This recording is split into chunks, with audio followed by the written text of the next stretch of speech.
It's a pleasure for me to be part of this workshop on rangeland management for sustainable rural development. And I think that it is it's a precursor activity to the 2026 year-long celebration of International Year of Rangelands and Pastoralists. And JNK with this workshop, I think, is going to take the lead. Shri P. Vandranji has very rightly said that MGNREGA, which is the flagship program of Government of India as well as JNK rural development, has immense potential in the rangeland management for sustainable rural development. And I'll compliment by saying that the forest department shall be one of the main stakeholders in this activity, because the major portion of the rangeland falls within the demarcated or reserve forests that we have. India's forests hold profound significance, serving as a lifeblood of our nation and acting as a vital pillars in supporting biodiversity, climate regulation, and providing sustenance for millions of people. With a diverse array of forest ecosystems in our country, ranging from dense tropical rainforests to arid scrubland, each harboring unique flora and fauna, India stands as a global diversity hotspot. When we talk about the Union Territory of Jammu and Kashmir, so we have 2.019 million hectares of forest land, which is demarcated or reserve forest, which is legally called as forest, and it is about 48% of the geographical area of J&K. When we talk about the regions of Jammu and Kashmir, in Jammu region we have about 46% of area, geographical area under forest, and in Kashmir we have about 51% of the area. So stake of the forest department is very big in this endeavor.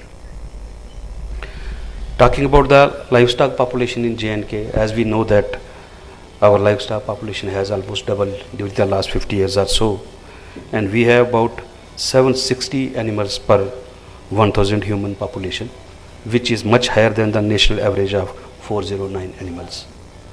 And thus we are substantially fodder deficit state, RUT, and this sector, rangeland sector, is said to be contributing about 5.4% to the UT's GDP.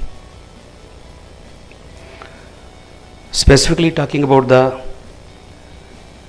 grasslands or rangelands which are available in J&K within the reserve or demarcated forests, so we have 4,58,000 hectares of forest lands, which are actually, we can say that, rangelands, and comprise mostly of alpine and sulpine areas, because besides other blanks inside the forest.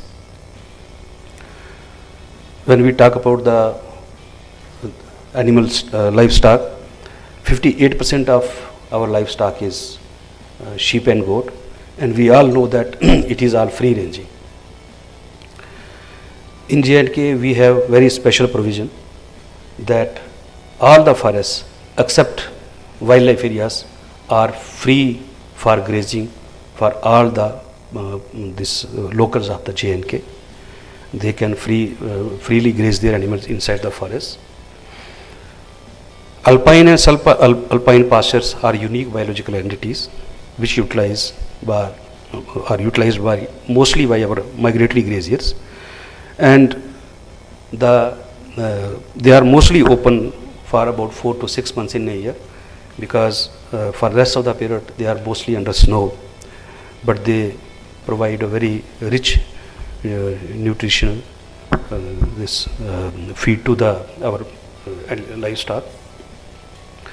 Our alpine and subalpine pastures, as per forest records, we have 1,27,000 hectares, and they are very important with when we talk about our migratory routes, because our migratory population, they migrate on the specific routes, and we have documented 8 such migratory routes.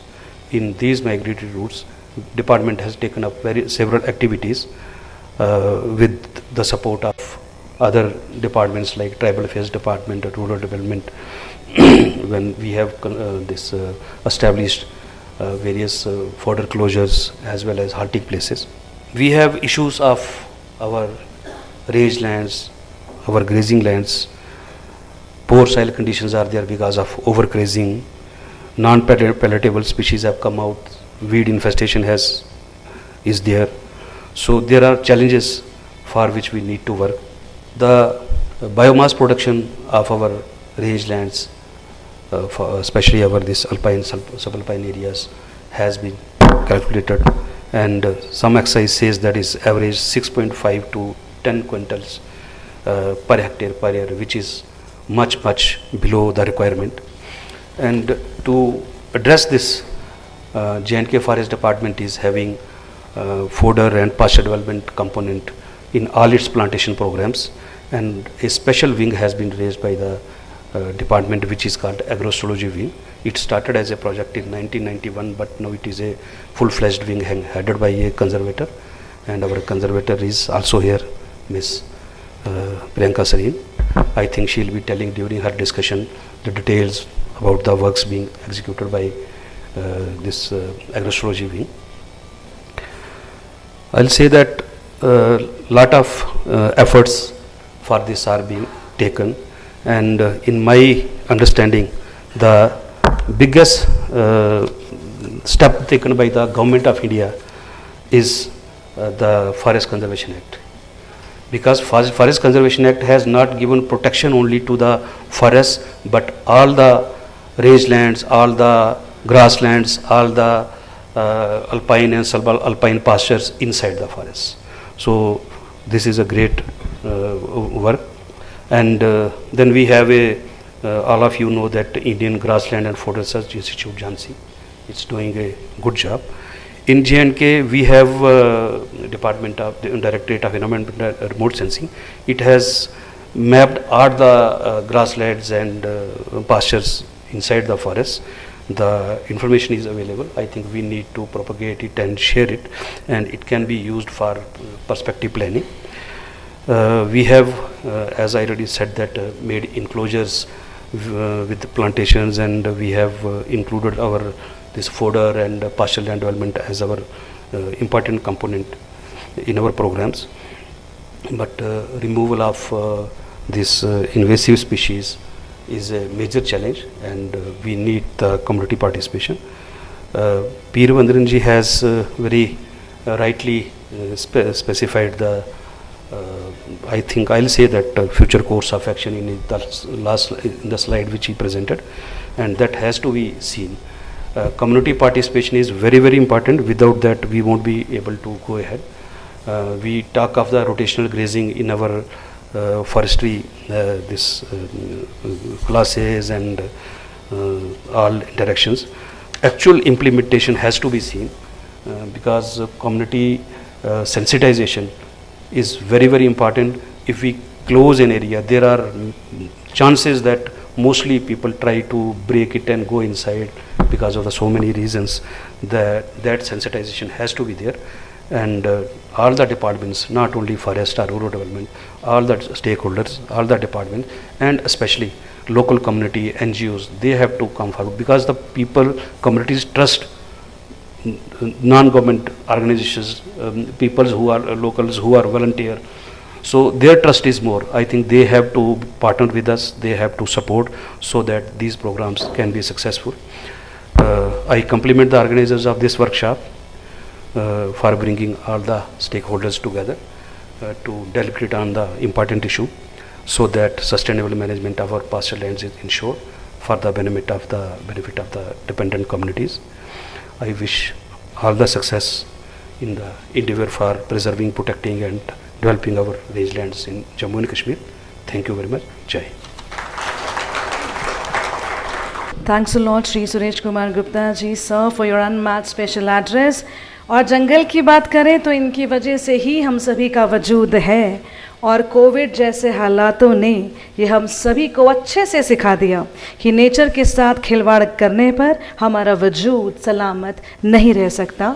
हमारे पैस्टोरलिस्ट nature की ecology को बनाने में बहुत important role play करते हैं। ज़रूरत है तो अवेयरनेस की।